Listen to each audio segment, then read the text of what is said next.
అది మామూలుగా అది సినిమాలో వెళ్ళాలి అమ్మ అడిగితే సినిమాలో వెళ్ళకూడదు సోమవారం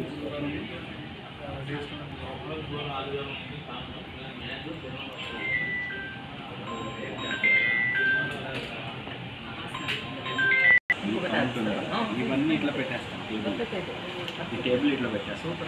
సో వాడు ఏ సెలెక్ట్ చేసుకున్నా కానీ వాడు సెలెక్ట్ చేసుకుని అది ఇప్పుడు ఎస్కాట్ అలవెన్స్ సెలెక్ట్ చేసుకున్నాను. ఈరోజు చెక్ బాక్స్ పెట్టాను. ఎస్కాట్ అలవెన్స్ చెక్ చేసుకుంటే ఎస్కాట్ అలవెన్స్కి సంబంధించి వాటి రెస్పాన్సెస్ ఆన్సర్ అయింది నాట్ ఆన్సర్ అయింది. దానికి సంబంధించి మొత్తం టోటల్ కాల్స్ అయింది, ఆన్సర్ కాల్స్ అయింది, నాట్ ఆన్సర్ అయింది. మళ్ళీ దీంట్లో ఆన్సర్ రెస్పాన్సెస్లో రిసీవ్లో నాట్ రిసీవ్లో మళ్ళీ ఆ టేబుల్ ఇది ఇస్తే